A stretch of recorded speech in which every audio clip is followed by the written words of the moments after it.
இன்றைய காலகட்டத்துக்கு ஏத்த மாதிரிதான் ஒரு தலைப்பு கொடுத்திருக்காங்க. என்னன்னா, அறிவியல் வளர்ச்சி ஆக்கத்திற்கானதா அழிவிற்கானதா? இத பத்தி தான் நம்ம இப்ப பேச போறோம். அந்த காலத்துல எல்லாம் சிக்கிமுக்கி கற்களை வச்சுதான் நெருப்பே பத்த வச்சிருக்காங்க.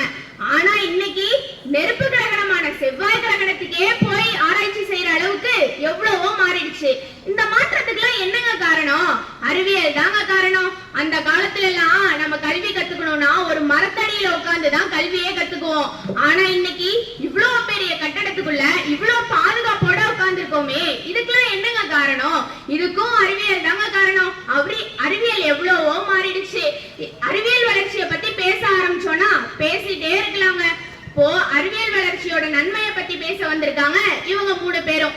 என்னதான் ஒரு பக்கம் அறிவியல் வளர்ச்சியோட நன்மை பெருகிட்டே போனாலும் அறிவியல் வளர்ச்சியில தீமையும் இருக்குன்னு பேச வந்திருக்காங்க இவங்க 3 பேரும். இப்ப முதலாவதா அறிவியல் வளர்ச்சியோட நன்மையை பத்தி பேச போறாங்க அணுகுண்ட ஆரோக்கிய வெரோனிகா.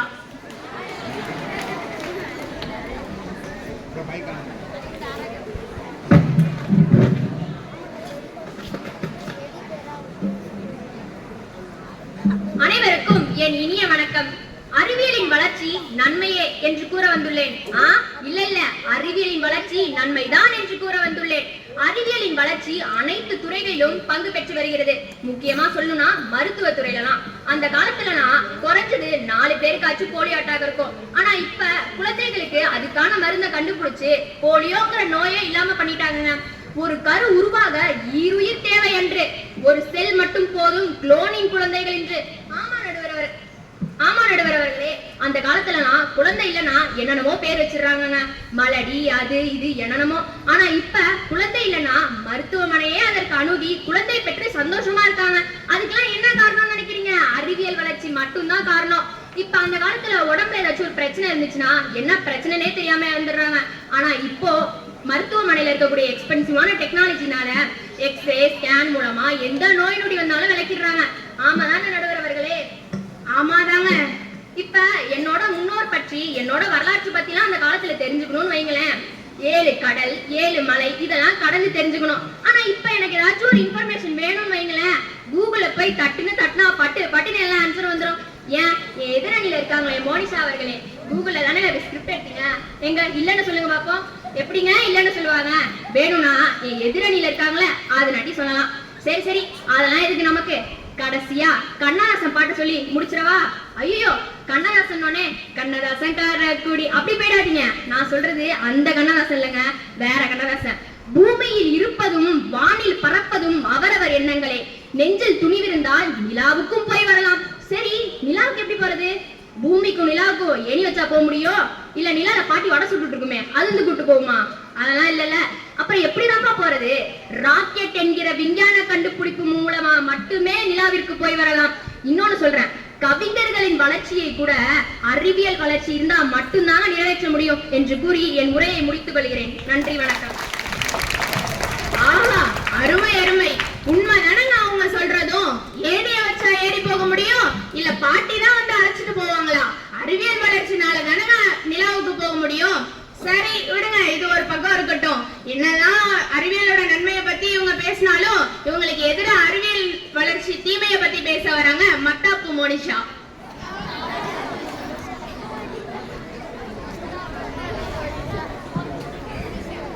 அனைவருக்கும் வணக்கங்க. அறிவியல் வளர்ச்சினால நிறைய தீமையன்னு தான் பேச வந்திருக்கேன். இப்ப பாருங்க, நீங்களே தெரிஞ்சுப்பீங்க ஆக்கமா அழிவான்னு. எதிரணி அறிவியல் நன்மைன்னு சொல்றாங்களே, அந்த அறிவியலால தானே இப்ப பல நோய்கள் வந்திருக்கு. இதை கண்டுபிடிக்கிறேன் அதை கண்டுபிடிக்கிறேன்னு இப்ப எத்தனை நோயும் உண்டு பண்ணிட்டு போயிட்டாங்க பாருங்க. நடுவர் அவர்களே, ஆரோக்கிய அவர்கள் சொன்னாங்க, போலியோக்கு மருந்து கண்டுபிடித்து விட்டேன், போலியோக்கு மருந்து கண்டுபிடித்து விட்டேன். போலியோக்கு மட்டும் மருந்து கண்டுபிடிச்சா போதுமா நடுவர்களே? கொரோனா போன்ற பல நோய்க்கு மருந்தே கண்டுபிடிக்கலையே. சொல்லுவாங்க கோவாக்சின் இருக்கு, கோவிட்ஷீல்டு இருக்குன்னு. நல்லா கேட்டுக்கோங்க, அதெல்லாம் தற்காலிக தடுப்பு மருந்தாமா. கோவாக்சின் போட்டவங்க எல்லாம் கொஞ்சம் ஜாக்கிரதையா தான் இருக்கணும். இப்பயும் சளி காய்ச்சல் வந்தா உடனே ஒரு ஹாஸ்பிட்டலுக்கு போய் கொரோனா டெஸ்ட் எடுக்கிறோமா இல்லையா? இன்னொரு விஷயம் சொன்னாங்க பாருங்க, கூகுள்ல போய் போட்டுன்னு தட்டினா பதிலாம் பட்டுன்னு வருமாமா. ஆமா வரும், பதில் மட்டும் பட்டுன்னு வராது, நோயும் பட்டுன்னு வரும். ஆனா ஆமாங்க, கண்ணு கெட்டு போய் எத்தனை சின்ன பசங்க எல்லாம் கண்ணாடி போடுறாங்கன்னு உங்களுக்கு? இன்னொன்னு ஃபேக் லிங்க்ல பட்டன் தட்டுங்க, உங்க அக்கவுண்ட்ல இருக்கிற பணம் போட்டுட்டு போயிடும். அட புரியலையா? அதாங்க தொட்டா தூக்கிடுவேன் படம் பார்த்திருக்கீங்கல்ல. கூகுளை பத்தி தெரிஞ்ச இந்த அணிக்கு இத பத்தி தெரியாம போயிடுச்சு பாவம். சரி, மாற்று அறுவை சிகிச்சை பத்தி சொன்னாங்க. மாற்று அறுவை சிகிச்சையினால பல பேரோட வாழ்நாள் கூடுதாமா. ஆமா, ஏற்கக்கூடிய விஷயம் தானே, கூடுதுதான். ஆனா அதே நேரத்துல அதே முறையில எத்தனை உறுப்பு திருட்டு நடக்குதுன்னு தெரிஞ்சுக்கணும்ல. அறிவியல் வளர்ச்சி எல்லா காலத்திலயும் தாங்க இருக்கு. அப்ப இருந்துச்சு, இப்பயே இருக்கு. ஆனா அப்போ ஆக்கமாகவும் இப்போ வளர்ச்சி அடைந்து அழிவாகவும் தான் இருக்குங்கிறத நம்ம ஏத்துக்கதானே வேணும். இதனை நன்கு ஆராய்ந்து நல்லதொரு தீர்ப்பு வழங்குமாறு கூறி விடைபெறுகிறேன். நன்றி, வணக்கம். ஆஹா, அருமை அருமை. மோனிஷா சொல்றதும் உண்மைதானங்க. அறிவியல் வளர்ச்சினால நிறைய மருந்து மாத்திரைகள்லாம் உருவாக்குறாங்க. அது காலாவதி ஆச்சுன்னா இயற்கையை பாதிக்கிற மாதிரி சுற்றுச்சூழலை தான் கொண்டு போய் கொட்டுறாங்க. இதனால நிறைய ஜீவராசிகள் இறந்து போகுது. சரி, ஒருவேளை அறிவியல் வளர்ச்சினாலே அழிவாதான் இருக்குமோ? இப்ப அடுத்ததா அறிவியல் வளர்ச்சியோட நன்மையை பத்தி பேச வராங்க 1000 வாலா துவாரகா. அனைவருக்கும் வணக்கம். இதுல என்னங்க கேள்வி இருக்கு? அறிவியல் வளர்ச்சி ஆக்கமா அழிவான்னு சொல்லிட்டு. அறிவியல் வளர்ச்சினாலே ஆக்கம் தானங்க. அறிவியல் வளர்ச்சினாலதான் நோயின்னு ஒண்ணு வந்துச்சுன்னு மோனிஷா சொல்லிட்டு போனாங்க. ஏன் அந்த காலத்துல எல்லாம் நோயே வரலையா என்ன? அப்ப உள்ள நோய்க்கு கூட அறிவியல் வளர்ச்சினால நாங்க இப்ப மருந்து கண்டுபிடிச்சிருக்கோம் மோனிஷா அவர்களே. அப்புறம் என்ன, இப்ப உள்ள காலத்துல எல்லாம் தகவல் தொடர்பு தான் மிக முக்கியமான ஒண்ணா இருக்கு. மிக்சின்னு ஒன்று வந்ததுனாலதானங்க ஒரு சட்னி அரைக்கிற நேரத்துல வகை வகையா 4 சட்னி அரைச்சி நாக்குக்கு ருசியா தின்னுட்டு இருக்கோம். ஏன் இங்க உள்ள பாதி பேரு அதனாலதான் 2 தோசை எக்ஸ்ட்ரா வேற திங்கிறோம். ஆமா தானே நடுவரவர்களே? ஆமா ஆமா. வீட்டு வேலையை எளிமைப்படுத்துறதுக்கு washing machine, mixie, grinder, vacuum கிளீனர்னு பல மிஷினை நாங்க கண்டுபிடிச்சு வச்சிருக்கோம். அந்த மிஷின்லாம் நம்ம வேலையை மட்டும் எளிமைப்படுத்தல, நம்ம டயத்தையும் மிச்சம் பண்ணுதுன்னு கூட சொல்லலாம். அதெல்லாம் கூட விட்டுருங்களேன். அறிவியலோட வளர்ச்சி மருத்துவம், இயந்திரம், பொறியியல், போக்குவரத்து போன்ற அனைத்து துறையிலையுமே அறிவியலோட வளர்ச்சியை நம்மளால கண்கூட பார்க்க முடியுது. இந்த எல்லா வளர்ச்சியுமே ஆக்கமா இருக்கே தவிர எதுவுமே அழிவா இல்ல. சரி, வேளாண்மையை எடுத்துப்போமே. வேளாண்மையோட ஆணி வேரா இருக்கிறது எது? நம்ம அறிவியல் தானே. வேளாண்மையோட ஆணி வேரா இருக்கிறது அறிவியல் தான். அந்த காலத்துல எல்லாம் ஆட்டுக்கல்லு, அம்மிக்கல்லுன்னு இருக்கிறதுனால வேலை கஷ்டமா இருந்திருக்குல்ல. அதனாலதான் பெண்கள் மட்டுமே வேலை செஞ்சுட்டு இருந்திருப்பாங்க போல. இப்ப மிக்சி, கிரைண்டர்னு வேலை சுலபமானதுக்கு அப்புறம் ஆண்களும் நாங்க வேலை செய்யறோம், சரி சமமா ஆணும் பெண்ணும் வேலை செய்யலாம் அப்படின்ற கதையெல்லாம் விட்டுட்டு இருக்காங்க போல. கொரோனா அந்த காலத்துல எல்லாம் வீட்ல இருந்தோம்ல, அப்ப ஐடி ஒர்க்கர்ஸ் எல்லாம் என்ன வீட்டுல தண்டமா இருந்தாங்க. அப்ப கூட ஒர்க் ஃப்ரம் ஹோம்ன்ற ஒரு அமைப்பை அமைச்சு எல்லாரும் வீட்ல இருந்து வேலை செஞ்சாங்கல்ல. இதெல்லாம் அறிவியல் வளர்ச்சியில் சேர்க்காம வேற இல்லைங்க சேர்த்தீங்க. அதெல்லாம் விட்டுருங்க. ஆன்லைன் கிளாஸ்னு ஒண்ணு ஆரம்பிச்சு கஷ்டப்பட்டு நாங்க மாணவர்கள்லாம் எங்க அறிவை வளர்த்துக்கிட்டோம். ஆமா, வளர்த்துக்கிட்டோம் தானே நம்ம அறிவை. ஆமா ஆமா, ஆன்லைன் கிளாஸ் படிச்சீங்க தானே நீங்கலாம். அட்டெண்டன்ஸ் மட்டும் தான் போட்டீங்க. இந்த பக்கம் அட்டெண்டன்ஸ் போட்டுட்டு இன்னொரு பக்கம் reels, shorts, PUBG, free fire தானே படிச்சு ஆன்லைன் கிளாஸ். அப்படிதானங்க? சரி விடுங்க நடுவர்களே, உங்க கருத்தை வச்சுக்கோ. அப்புறம் வீட்டுக்கு வெளியில போக முடியாம இருக்க சிச்சுவேஷன், ஆனா உங்களுக்கு சாப்பிடணும்னு தோணுது. இப்ப அந்த ஸ்விக்கி ஜொமேட்டோல கூட பழசா போயிட்டு பிளிங்கிட்னு ஒரு புது ஆப் ஆர்டர் பண்ணிட்டு கை கழுவிட்டு வந்து நிக்கிறதுக்குள்ள சாப்பாடு வீட்டு வாசல்ல வந்து நிக்குதுன்னா பாத்துக்கோங்களேன். ராகி கூழு, கம்மங்கூழு, பரோட்டா, ஆலு பரோட்டா, இடியாப்பம், புட்டு எல்லாம் ஆரம்பிச்சு பன்னீர் பட்டர் மசாலா வரைக்கும் எனக்கு செய்ய தெரியும் நடுவரவர்களே. உண்மையாவே இவ்வளவும் செய்ய தெரியுமாங்களா நடுவரவர்களே? ஆனா இது எதையுமே எங்க அம்மாவோ பாட்டியோ எனக்கு சொல்லி தரல. என் மொபைல்ல உள்ள யூடியூப் மட்டும் தான் எனக்கு இதெல்லாம் சொல்லி தந்துச்சு. அந்த காலத்துல எல்லாம் 6 மணிக்கு மேல ஒரு பெண் தனியா வெளில போக முடிஞ்சுச்சா? ஆனா இப்ப ஒரு பெண் இல்ல, எல்லா பெண்களும் 1 மணி ஆனாலும் 2 மணி ஆனாலும் தனியா வெளில போயிட்டு வராங்கன்னா அதுக்கு காரணம் அவங்க கையில உள்ள கைபேசினே சொல்லலாமே. என்ன பொறுத்தவரையும் அவங்க கையில உள்ள கைபேசி அவங்களுக்கு ஒரு பாதுகாப்பு கவசமா இருக்குன்னே சொல்லலாம். சரி, முக்கியமான விஷயம் இதோட முடிச்சுக்கிறேன். எதிரணி மாரி வள கொலவலன்னா நான் பேச விரும்பல. கொடுமையிலும் கொடுமை என்னன்னா, உறவுகள் யாருன்னே தெரியாம இருக்குது தாங்க. ராணுவத்துக்கு போயிட்டு வந்த அப்பாவா இருக்கட்டும், வெளிநாட்டுக்கு போயிட்டு வந்த அப்பாவா இருக்கட்டும், அந்த குழந்தைக்கு தெரியவே மாட்டேங்குதுங்க. இவர் அப்பாவா, பெரியப்பாவா, மாமாவா, சித்தப்பாவான்னு ஒரு வாரம் ஆயிடுது அந்த குழந்தை அதை தெரிஞ்சுக்கிறதுக்கு. அந்த குழந்தை போய் அவங்க அப்பாவை கூப்பிடுது மாமா. அம்மா சொல்றாங்க, அண்ணா இவர் மாமா இல்ல, இவர் தான் அவங்க அப்பான்னு. ஆனா இன்னைக்கு டெய்லியும் ஸ்மார்ட் போன் மூலியமா அப்பாவுக்கும் மகளுக்குமான உறவு அழகா வீடியோ கால்ல தந்துட்டு இருக்குங்க. அலைபேசின்றது நமக்கு அறிவு மட்டும் வழங்கல, அன்பையும் சேர்த்துதான் வழங்குது. எனவே அறிவியலின் வளர்ச்சி இன்று மட்டுமல்ல என்றுமே ஆக்கத்திற்குரியது என்று கூறி என் உரையை முடித்துக் கொள்கின்றேன். அடேங்கப்பா, மிக்சியில ஆரம்பிச்சு வீடியோ கால் வரைக்கும் வரிசையா அடிக்கிட்டாங்க நம்ம துவாரகா. இப்ப அடுத்ததா அறிவியல் வேணாம்.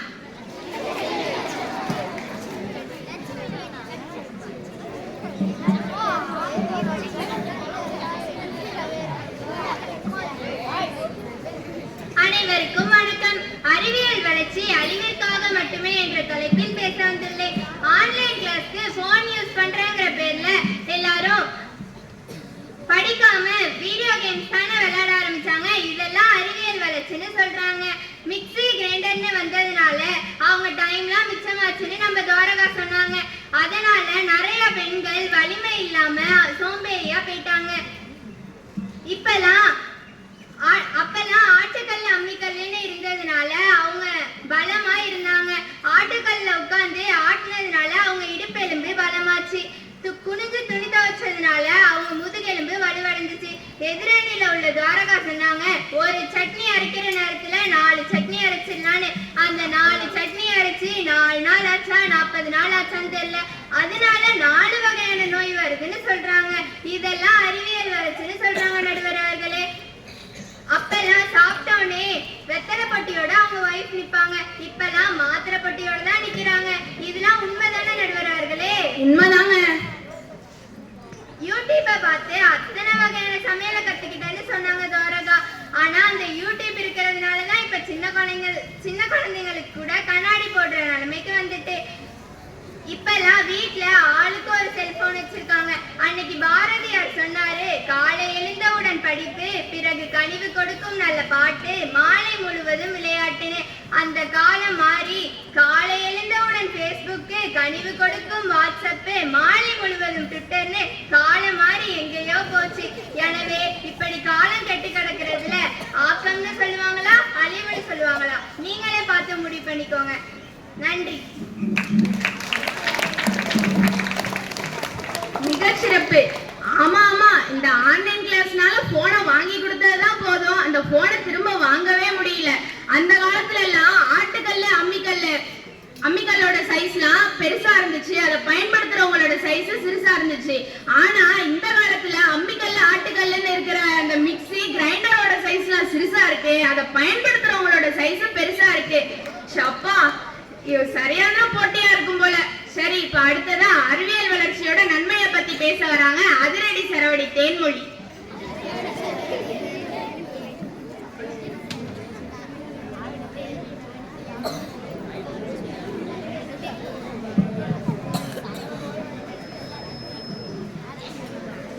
அனைவருக்கும் வணக்கம். நடுவர் அவர்களே, அறிவியல் வளர்ச்சி ஆக்கப்பூர்வமானதாங்க. அதை பத்தி தாங்க பேச போறேன். எனக்கு முன்னாடி பேசின லட்சணா அவர்கள் சொன்னாங்க, அந்த காலத்துல ஆட்டுக்கல் அம்மிக்கல்னா சட்னி மாவுனா அரைச்சேன்னு சொன்னாங்க. அப்படி ஆட்டுக்கல் அம்மிக்கல்ல சட்னியும் மாவும் அரைக்கும் போது அவங்க எலும்பு தசெல்லாம் ஹெல்த்தியா இருந்துச்சான். எப்படி ஹெல்த்தியா இருந்துச்சான்? இன்னைக்கு எத்தனை பேர் வீட்டுலங்க ஆட்டுக்கல் அம்மிக்கல் வச்சு சட்னி அரைக்கிறாங்க? சொல்லுங்க பாப்போம். அதாவது அறிவியல் வளர்ச்சிய வீழ்ச்சின்னு சொல்ற நம்ம லட்சணா வீட்டுல எத்தனை ஆட்டுக்கல் அம்மிக்கல் இருக்குது பார்க்க போறதுதாங்க என்னோட அடுத்த வேலை. கட்டை வழியில் கடல் பயணம் பண்று, கடை நொடியில் விண்ணை தொடும் பயணம் இன்று. இந்த வண்டிக்கு ஏத்த மாதிரி வாங்கணும் அப்படிங்கிறவனா கண்டுபிடிச்சிட்டாங்க. அந்த காலத்துல மாட்டு வண்டியில இப்ப இங்க இருந்து சென்னை போறோம் அப்படின்னா கிட்டத்தட்ட 1 வாரம் ஆகுமா. அதுக்கு போகாமலே இருந்தாலும் வீட்லயே இருந்து வாங்கலாம். ஆனா இப்போ அப்படியே நினைச்ச நேரத்துக்கு நினைச்ச நிமிஷத்துக்கு இந்த உலகத்துல எந்த மூளைக்கு வேணாலும் போயிட்டு வரோம். ஏன் இப்போ எனக்கு எதிராக பேசின லட்சணம் அவருக்கு காலையில வீட்டுல இருந்து இங்க வரும்போது மாட்டு வண்டியில வந்தாங்க, ஆட்டோல தானே வந்தாங்க. இதுவும் அறிவியல் வளர்ச்சி தானே? இதுவும் அறிவியல் வளர்ச்சிக்கு முக்கியமான ஒண்ணாதான் இருக்கு. அது மட்டும் இல்ல நடுவர் அவர்களே, மனுஷனை கண்டுபிடிச்சதுல முக்கியமான ஒண்ணு எதுன்னு பார்த்தோம்னா ரோபோட் தாங்க. நம்ம செய்ய வேண்டிய வேலையை சும்மா டக்குன்னு செஞ்சு முடிச்சிடும். இப்போ வீட்டு வேலைக்கு ஆள் வைக்கிறோம்னு வச்சுக்கோங்களேன், அவங்களுக்கு சம்பளம் கொடுக்கணும், போனஸ் கொடுக்கணும், லீவு கொடுக்கணும். இதுனா ரோபோட்டுக்கு கொடுக்கணுமாங்க? அது மட்டும் இல்ல, முதல் குடியுரிமை பெற்ற ரோபோட் எதுன்னு பார்த்தோம்னா சோபியா தாங்க. சோபியான்னு சொன்னோடனே அங்காடி படத்துல வருமே அந்த சோபியா நினைச்சாங்க. இது ரோபோட் சோபியா. இதுவும் ஒரு வகையில உண்மைதானே நடுவர்களே? அப்ப ரோபோட்க்கும் சார்ஜ் போடணுமே, அதுக்குதான் மின்சாரம் ஒண்ணு கண்டுபிடிச்சாங்க நடுவர்களே. அப்பெல்லாம் எங்க அப்பா டாக்குமெண்ட் ரெடி பண்ணணும்னா அதை டைப் பண்ணி அசைன் பண்ணி ஃபார்மேட் பண்ணி எடிட் பண்ணி ஆட் பண்ணி என்னென்னமோ பண்ணி அது டாக்குமெண்ட் ஆகிறதுக்கே 1 மணி நேரம் ஆகுதுங்க. ஆனா இன்னைக்கு எங்க அண்ணன் ஏஐ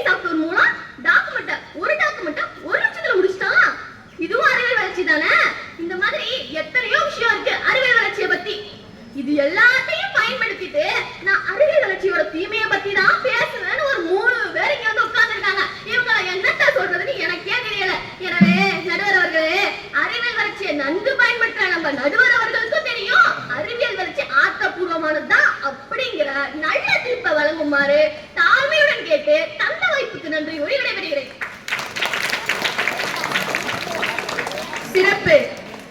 ஆமாங்க, அன்னைக்கெல்லாம் நம்ம ஒரு தகவலை அனுப்பணும்னா தந்தி மூலமா தான் அனுப்புவோம். அது காலையில அனுப்புனா சாயங்காலம் தான் போய் சேரும். அவங்களுக்கு அந்த தகவலை தெரிஞ்சு அவங்க வரதுக்குள்ள பொழுதே விடிஞ்சிடும். ஆனா இன்னைக்கு நான் யார்கிட்டயாவது ஒரு தகவலை நல்லதோ கெட்டதோ பகிர்ந்துக்கணும்னா நொடி பொழுதுல கண்ணிமைக்கும் நேரத்துல நான் என்னோட நண்பர்கள்ட்டையோ உறவுக்காரங்கள்ட்டையோ பகிர்ந்துக்கிறேன். இதுக்கெல்லாம் என்னங்க காரணம்? அறிவியல் தானங்க காரணம். இதுவும் ஒத்துக்கதாங்க வேணும். சரி, இப்ப அடுத்ததா அறிவியல் வளர்ச்சி தீமையே அப்படின்னு பேச வராங்க படபட பட்டாசு தர்ஷன்.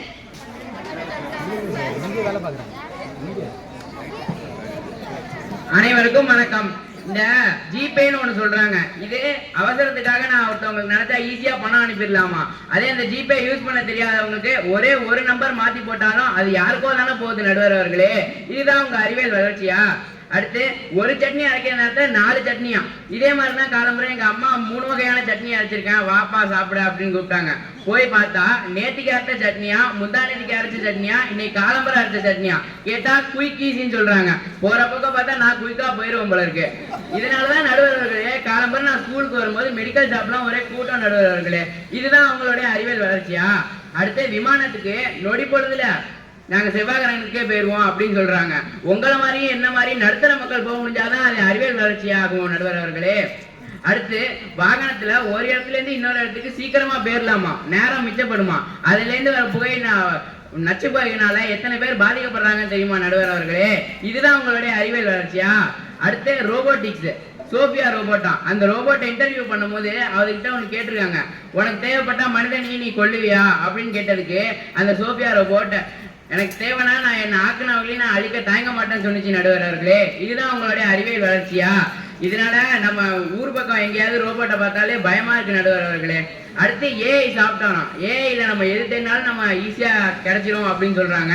அந்த ஏஐனால எங்க சொந்தக்காரங்க 4 பேரே வேலை இல்லாம இருக்காங்க நடுவர் அவர்களே. இதுதான் உங்களுடைய அறிவியல் வளர்ச்சியா? இது மனித வளர்ச்சியை தடை செய்யற மாதிரி தானே இருக்கு நடுவர் அவர்களே. அதனால நம்ம அந்த அறிவியல் வளர்ச்சிங்கிறது மக்களின் ஆத்திரத்திற்கும் அவசரத்திற்காக மட்டும்தான் உருவாக்கப்பட்டிருக்கு. அதனால ஆத்திரத்திற்கும் அந்த அறிவியல் வளர்ச்சிங்கிறது ஆத்திரத்திற்கும் அவசரத்திற்கும் உருவாக்கப்படல, நம்மளோட ஆபத்திற்காகவே உருவாக்கப்பட்டிருக்கு என்று கூறி விடைபெறுகிறேன். நன்றி, வணக்கம். ஆஹா, அருமை. அறிவியல் வளர்ச்சியோட தீமையை பத்தி ரொம்ப நல்லாவே பேசினாங்க. இவங்க எல்லாரும் அறிவியல் வளர்ச்சியோட நன்மை மற்றும் தீமையை பத்தி அற்புதமா பேசினாங்க. இப்ப நான் ஒரு இன்சிடென்ட் சொல்றேன். 2 நாள் முன்னாடி என்னோட ஃப்ரெண்டு கபிஸ்தலம் போயிட்டு வரப்ப வண்டியில பெட்ரோல் தீந்துருச்சுன்னு சொல்லி எனக்கு போனை போட்டு 200 ரூபாய் ஜிபே பண்ணு, கையிலயும் காசு இல்ல அக்கௌண்ட்லயும் காசு இல்லைன்னு சொல்லி ஜிபே பண்ண சொன்னாங்க. நானும் உடனே கண்ணிமைக்கிற நேரத்துல 200 ரூபாய் ஜிபே பண்ணிட்டேன். இதெல்லாம் எதனாலங்க? அறிவியல் வளர்ச்சினால தானங்க. சரி, அறிவியல் வளர்ச்சி நன்மைன்னு பார்த்தா இந்த பக்கம் தீமையும் இருக்கு. என்னன்னா இந்த ஜிபே மூலமா நிறைய மோசடிகள்லாம் நடக்குது இந்த காலத்துல. நம்ம போனுக்கு லிங்க், ஒன் டைம் பாஸ்வேர்டு இது மாதிரி நிறைய அனுப்புறாங்க. நம்மளும் ஏமாந்து போய் நம்ம பணத்தை இழந்துட்டு இருக்கோம். இதெல்லாம் என்னங்க? இதுக்கெல்லாம் என்னங்க காரணம்? அறிவியல் வளர்ச்சியோட தீமை தானங்க காரணம். சரி, இப்போ ஒரு எடுத்துக்காட்டா இந்த மேசை மேல ஒரு கத்திய வைக்கிறோம். இந்த கத்தி தான் இப்ப நம்மளுக்கு அறிவியல். இப்ப அறிவியல் ஒரு மருத்துவர்கிட்ட கொடுத்தோம்னா அந்த கத்தி என்னத்துக்கு பயன்படும்? உயிரை காப்பாத்துறதுக்கு பயன்படும். ஆனா அதே கத்தி ஒரு கொலையாளிட்ட கொடுத்தோம்னா அந்த கத்தி உயிரை எடுக்கிறதுக்கு பயன்படும். இதனால இந்த பிரச்சனை என்னன்னா, இங்க வைக்கிற மேல கத்தி மேல பிரச்சனை இல்ல, அதை நம்ம எந்த விதத்துல பயன்படுத்துறோன்றதுலதான் அதை நம்ம எந்த விதத்துல பயன்படுத்துறோன்றதுலதாங்க இருக்கு. அதே மாதிரி நம்ம அறிவியல் வளர்ச்சி அப்படின்றது தனி மனிதர் பயன்பாடுதான். அதை நம்ம நல்ல விதத்துல பயன்படுத்தினோம்னா நல்லதாவே இருக்கும், தீமையா பயன்படுத்தினோம்னா தீமையாவே இருக்கும். அதனால அறிவியல் வளர்ச்சிய நம்ம தப்பான வழியில கையாளாம அறிவியல் வளர்ச்சி ஆக்கப்பூர்வமா கையாண்டு நம்ம நாட்டையும் வீட்டையும் உயர்த்துவோம்னு சொல்லி அறிவியல் வளர்ச்சி ஆக்கத்திற்கே என்ற தீர்ப்பை வழங்கி வாய்ப்பளித்ததற்கு நன்றி கூறி